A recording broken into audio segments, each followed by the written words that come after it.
If you are a new signing agent, this video is for you. Today I'm going to take you through a mock signing and I will show you how I present some of the most common documents that are included in the loan packet. Now rest assured that once you've done a few of these, you're going to be so much more comfortable doing these. But as a new signing agent, I remember how nerve-wracking it was to go to my first signing. I thought I would have to memorize all the documents and I thought that the borrowers were going to ask me these questions that I would not know the answers to. But trust me, as a signing agent, you are not expected to answer questions about the terms of the loan or the fees or elaborate on the documents beyond the general purpose of the documents, because that would be considered a practice of law and you don't want to do that. So most of the documents you will just read the titles because they are self-explanatory, and then some of the documents you have to go over the general purpose of the document. Trust me, you'll do just fine. Now if you're ready, let's get started. But before that, can I get a light? So once we are inside and sitting at the signing table, I make sure that the borrower will sit to my left and the co-borrower will sit to their left. I explain the documents to them together and then I pass a document to the borrower, who will first sign the document and they will pass it to the co-borrower and they will sign the document and hand it back to me, and I will put it on a stack to my left upside down. Everybody has their own pens to sign with and we can keep a loop going. You're going to begin the session with asking for the IDs of the borrowers. All right, let's get started. Do you guys have your IDs on you? All right. Thank you so much. Go ahead and sign right here next to your name on my journal.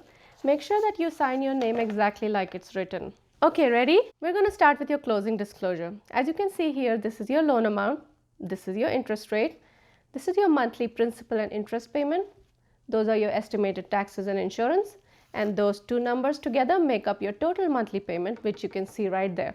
And as you can see all the way on the bottom right there is no money due to closing today. So if there's any money due to closing, the lenders will let you know if you can accept a cashier's check or a personal check, and if the borrowers are going to wire the money, there will be wiring instructions in the packet. So go ahead and sign your names right there, just exactly like they're written, and today's date is 2/11/2021 in that format, please. Thank you so much. Next we have your first payment letter. Right here, as you can see, it breaks down your first monthly payment. It shows you who your lender is right there, shows you when your first payment is due, and then it shows you a brief about your loan. Here's the amount of your loan, your interest rate, whether or not you have a prepayment penalty, and you also have a couple of temporary payment coupons to make these payments for the next couple of months. Go ahead and sign on the line there exactly like your name is typed, and make sure that you put today's date. It's 2/11/2021. Thank you. Next we have your note. It's your promise to pay the loan in that amount to that lender right there. That's your interest rate. That's your first payment due date. That's when your last payment is due. That's the address where your payments go to. As you can see, that's your monthly payment and it doesn't include your taxes and insurance. And the next page goes over a few more terms of your note, and you're going to sign the last page. Go ahead and sign exactly like your name says and put a date only if it requires. Sometimes a note doesn't require a date, but sometimes it does. Please make sure you look at your documents carefully. Now sometimes the note and the deed and the riders to the deed will require initials on the bottom right. Please make sure that you look for this, because if you miss any initials, it can be a problem. Next we have your deed of trust. As you can see, your names are here listed as the borrowers. This is the security instrument that the lender uses tied to the note, and it's recorded in the county. It has 10 pages. Sometimes it has more than 10. Please go ahead and sign this last page exactly like your name is typed here, and make sure that you put a date only if it's required. While you do that, I will notarize your deed. Once you've seen them sign the document, you will stamp and make a journal entry. Now next we have a PUD or a planned unit development rider. It tells you that you live in this subdivision and there are some covenants and regulations of this HOA. Please go ahead and sign the next page exactly like your name is typed, and the date is 2/11/2021. Thank you. This is your notice of right to cancel. You have 3 days to cancel this loan. As you can see it here, today is February 11, 2021. You have till the midnight of February 16, 2021 to cancel this loan. If you wish to cancel for any reason, you will sign right here where it says I wish to cancel and date with the date that you are canceling, and send it to this address listed up here.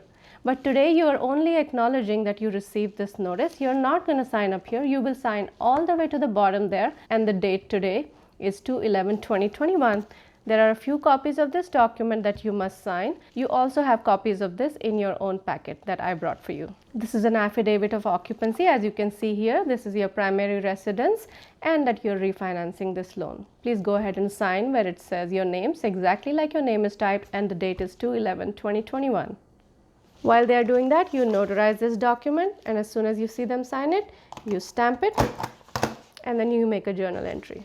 This is a request for the transcripts of your tax returns of those years mentioned on line 9. Please go ahead and sign where it says signature and date and put a phone number if it's not already typed. And as you can see, there's a spouse's signature required on the bottom. Please go ahead and have your spouse sign it and date. The next one is a VA addendum to your loan application. You don't need to do anything on the first page, but on the second page, as you can see, there is a signature towards the middle here and date, and then a signature towards the bottom and date, and then the co-borrower signs next to you and dates it as well. Then you have your uniform residential loan application. This is the application you began this process with. You've already signed this before, but this is a final typed version of it and they need you to sign it again. Now, if there is only one borrower, they don't need to sign the first page of the uniform residential loan application. However, if there are two borrowers, a borrower and a co-borrower, you will have them sign the first page all the way towards the top of the document. Alright, this is page 3 of your loan application. Go ahead and sign right there to the left and date 2/11/2021 and the co-borrower signs to your right. And this is the last page of your loan application. If you can see all the way towards the bottom is a signature line. You will sign there and date today's date and the co-borrower will sign next to you and date. Thank you. Next document is your amortization schedule. It shows you how your loan gets paid down over the term of the loan. Please go ahead and sign your name exactly like it's typed and put today's date 2/11/2021. Next you have your rate reduction form, or it's also called the tangible benefits form. It shows you a comparison between your old loan and your new loan, and you can see your tangible benefits to the bottom there. Go ahead and sign like your name is typed and today's date is 2/11/2021. This is a notice of penalties for making false or misleading statements. Please go ahead and sign your name like it's typed and date. This document gets notarized and then you make a journal entry. This is an authorization for Social Security Administration to release your information. It's valid for 90 days, as you can see right there. You're going to initial next to it, and below it you will sign in the box and you will date. Today's date is 2/11/2021. Here's an errors and omissions compliance agreement. If there are any grammatical errors or clerical mistakes in these documents, this says that you'll agree to cooperate to get those corrected. Here's an attorney representation letter. It says that this attorney who created these documents, they represent either the title company or the lender and they don't represent you.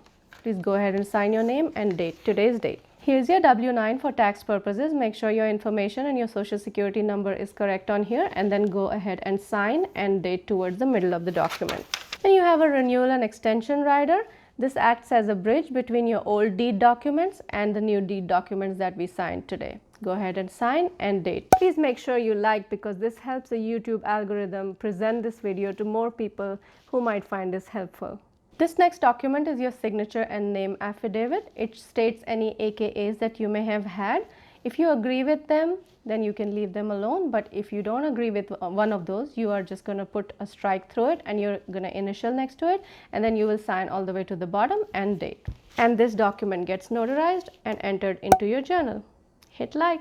Here's an owner's affidavit. It states that there are no liens or judgments against this property and you do own this property. Go ahead and sign it and then I'll notarize it. Once I'm done signing all the documents, I go through the stack on my left and I make sure that I check them for any missed signatures or initials or dates, because if these are missed and sent over to the title, it can delay the loan. So it's crucial that you check these documents at least twice for any errors and missed signatures before you ship them off to the title company. Alright, I hope you found value in that video, and if it is helpful at all, please make sure that you hit the like button and you subscribe to my channel. If I missed any documents or if you have any questions, please go ahead and comment below and I will do my best to answer those questions. Please let me know what other videos you would like me to make and what would be helpful. Thank you so much.